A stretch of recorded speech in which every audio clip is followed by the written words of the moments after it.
Good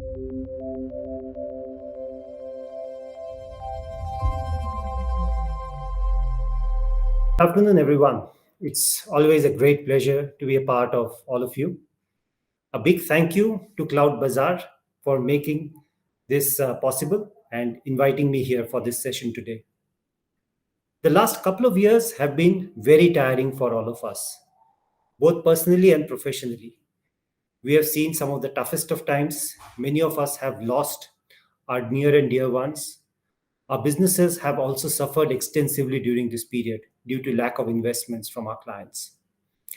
However, there is a silver lining to this opportunity that's coming up, and this silver lining is the emergence of the new normal. And that is the one of the growth of digital services. One of the digital services that has come a long way and has already changed the business landscape is that of e-commerce. And that's what I'm here to talk to you about today. Before I jump into the discussion, though, it's important to understand how digital landscape in itself is changing. So I'll take a bit of a time to give you a context about the changing digital landscape in India to start off with. You all know, and I'm sure many of you would have seen it, the Kantar estimates of how the internet users in India are going to grow. We have estimated that by 2025, India will have more than 900 million active internet users. That will mean that we will have almost two-thirds of India on the digital platform.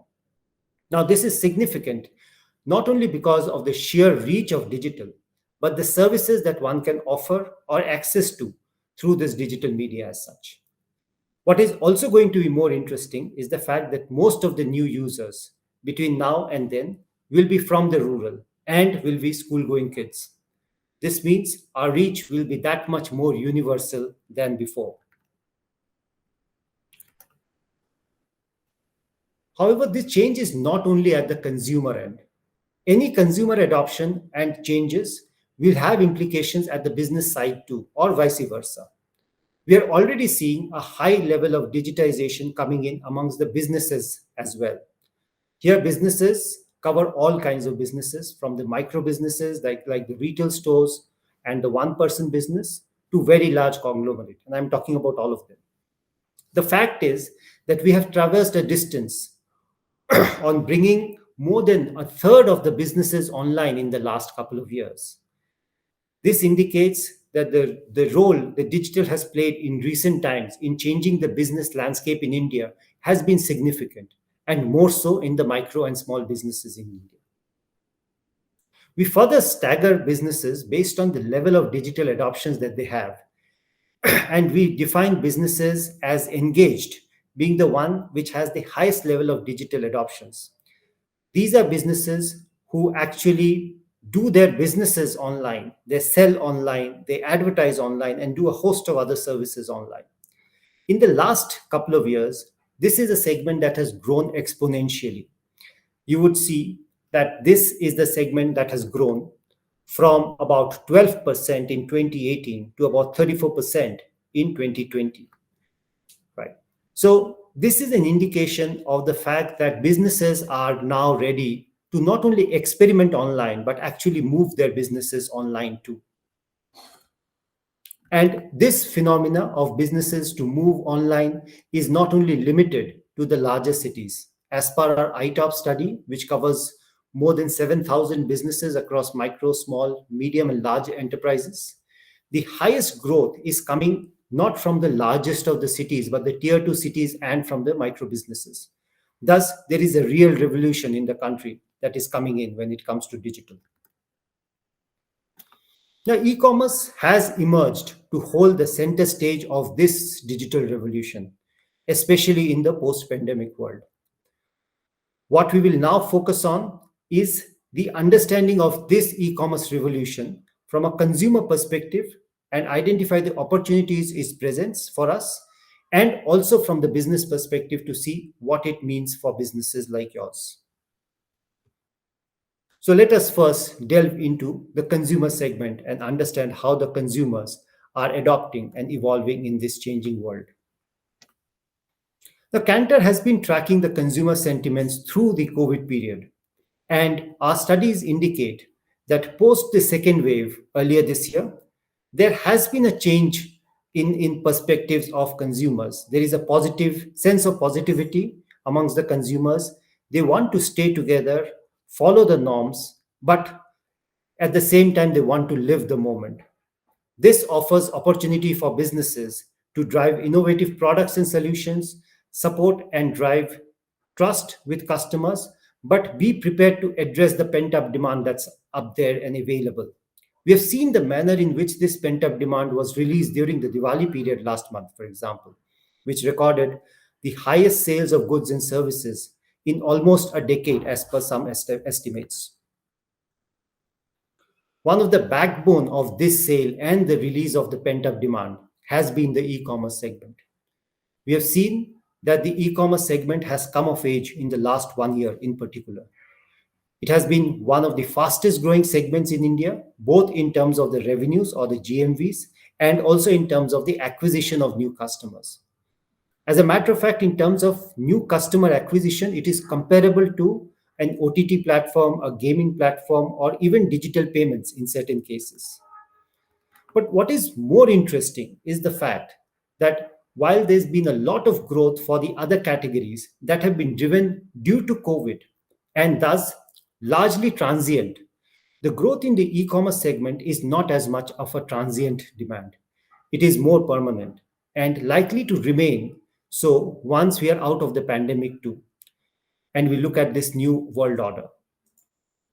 We are already seeing this manifest in the fast tracking of the entire omni-channel offers that brands and corporates have been largely speaking of, but were not really executing it successfully in the past.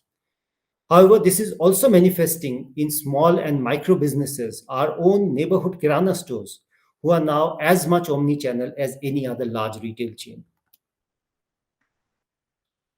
With e-commerce expected to grow from a consumer perspective over the next 5 years, and the number of transactions and the value of transactions only expected to go up significantly, the e-commerce will become a channel that will demand as much importance as any other channel in the retail segment. The other key aspect to note is the growth of the segments for the growth of e-commerce, and thus while we have seen fashion and mobile constitute the important share in the e-commerce category, grocery has fast emerged as one of the newbies in the category. This has huge implication as the large proportions of online, uh, a large proportion of the total micro businesses in India are actually in the business of grocery. And grocery is no longer a top tier phenomenon. It is moving to smaller cities and it's moving at a very fast pace. Overall, therefore, e commerce will continue to grow and grow at a much faster pace across the cities and more so in the smaller cities where there is a much headroom available for growth. In the smaller cities, there are also a lot more people who are waiting in the wings to join the e commerce bandwagon, as the matured internet users have not yet got into e commerce. It is only a matter of time that these users will enter the e commerce journey as well in the smaller cities, thereby making this opportunity that much larger. It also means that it opens up opportunities for businesses to develop their business models in smaller cities to cater to this demand. So, will it be a marketplace that will be the only model that will work? Or will there be other models that will be experimented with, like we have seen in the larger cities? And there will be also opportunities and scenarios that will be worked for businesses in the smaller cities too. To understand this, let's go and understand what's happening with the businesses as such. How are they changing? And we've given you a quick glimpse of how businesses have changed, but let's look a little deeper, right? As we've spoken, the COVID has actually had significant impact on businesses, especially the micro businesses. But as we also know, that the businesses also are the most resilient lot and they fight back a lot more stronger. And we have seen the emergence of what we define as the fighter businesses, who are the ones who are actually working against the tide to grow their business. These are the ones who do not see opportunities for themselves but are still making investments to their business to make it grow and succeed. But at the same time, we have seen the wave riders who have a positive outlook for themselves and for the environment and are also ready to make investments. And these are the segments who are continuing to hold steady through the last year or so. This tells us about the resilience of the businesses at an overall level. However, if we go deeper into this and we look at businesses and we couple them with the digital maturity of businesses, there's clearly a more immersive story that is emerging. We do see that businesses that are digitally more matured are definitely able to see and seize opportunities which are available in the market, which other businesses who are not as digitally matured being able to take advantage of. This definitely means that businesses who actually are in the path of e-commerce adoption are the ones who are making growth happen for themselves and for their ecosystem. Having said that, a majority of the businesses in India continue to sell their services or products offline. As a matter of fact, just about a fourth of the businesses actually sell online. This is definitely a problem and then an opportunity too. The opportunity is for those who are currently selling online, as it offers them that much more visibility and allows them to leverage the opportunity that is available to them, and thus the optimism that we have seen. But at the same time, it's definitely a limitation for the customers, the consumers who actually do not get to see what they prefer to see on as businesses online. However, this is changing rapidly as more businesses are selling online today. Interestingly, the growth of businesses that are selling online is indexed much higher towards the smaller cities, indicating the opportunity that exists there and the businesses that are willing to take on that opportunity as such. Now, having said all of this, most businesses do not utilize their own presence online to sell online. They largely depend on third parties to sell their products or services. And this means their brands either do not get built or get diluted.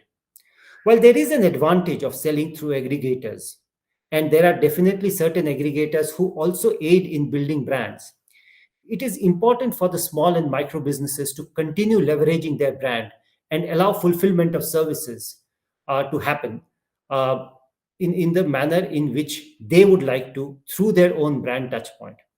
Unfortunately, it is not really happening currently. More than half of the businesses that sell online have their own websites, and thus they have an initial infrastructure to sell online. However, only about 15% of them actually sell their products or services online. This is a significant opportunity for us as web pros to talk to our clients about.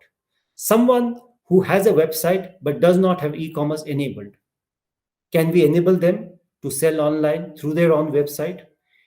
This, we believe, is a low hanging opportunities for all of us and a win win for us and for our clients. Now, what happens if we do not engage with our client and build their websites for online e commerce? Well, the client will continue their journey online and may realize the advantage of building their website presence for online e commerce only later, which would result in loss of revenue for us, but more importantly, may also impact our individual or brand credibility. As these businesses move online through other methods, they will continue to leverage the other online channels for sales. Social commerce, we know, is emerging as a very strong alternative. For us as web pros, it is therefore important to make it simpler for businesses to use the website to connect to all their sources, whether it is to sell through their social commerce or through marketplace or any other third party. The question for the web pros is, can we get the client to use their website or our interface as a single interface for all their e-commerce requirement? That will mean that they will value our services and our relationship that much more. Finally, as businesses, we need to increase our brand perception and our value perception. So, where does all of this lead us? There are two things that want to leave you with today. The first, of course, is the huge an emerging opportunity that we have in the country, and that's growing in the smaller cities. We need to leverage that opportunity. There is already a leverage that product companies are building, but there is also emerging services companies who would actually want to be targeted, and they would love to have our services too. The low hanging opportunity is definitely to move the existing static website users to more dynamic and more gateway enabled services for payments as such. But more importantly, I'll leave you with another thought, something that I spoke to you last year too. Micro and small businesses are neither smaller forms of larger businesses, nor are they slightly more corporatized form of a household. They are an entity by themselves, and we should look at them that way. So we should not look at stripped down versions of corporate plans for these businesses. Their solution should be custom designed to meet their requirements. At the same time, the high focus on cost means mass customization might be a very plausible solution for the segment.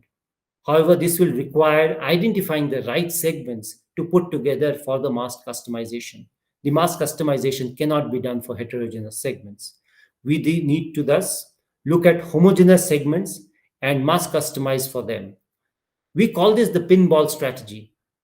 Target multiple pinballs through one solution, but don't try and address all of them because you may not be able to address everything. So that's all for the moment that I would like to talk to you about. It's been a great pleasure sharing my thoughts with all of you. I'll be happy to take any questions. Thank you very much. So the first question is, can a small business with their own e-commerce platform compete with the likes of Amazon or Flipkart? Yeah, I think it's a brilliant question. Well, it depends on what the objective is. It is not about competing as much as it is about uh, building your brand. Uh, Today, you may need to be on an Amazon or Flipkart to gain revenues. But are you able to actually build your brand as a small business through an Amazon or a Flipkart? You will not. And that's where your website comes in, because that's where you will be able to build your brand over a period of time. You will be able to carry your brand, and your brand will be able to stand on its own, regardless of whether you sell on Flipkart or Amazon or you don't. So it is a longer term strategy where the website really comes in rather than a short term strategy. And Amazon or Flipkart will never allow you to grow beyond your current means and your current size as such, while your website will actually allow you to do that by building yourself and building your brand for the future. Great. We have another one that's come in. Since I am a web pro, which sectors offer the best opportunity for integrating e-commerce solutions?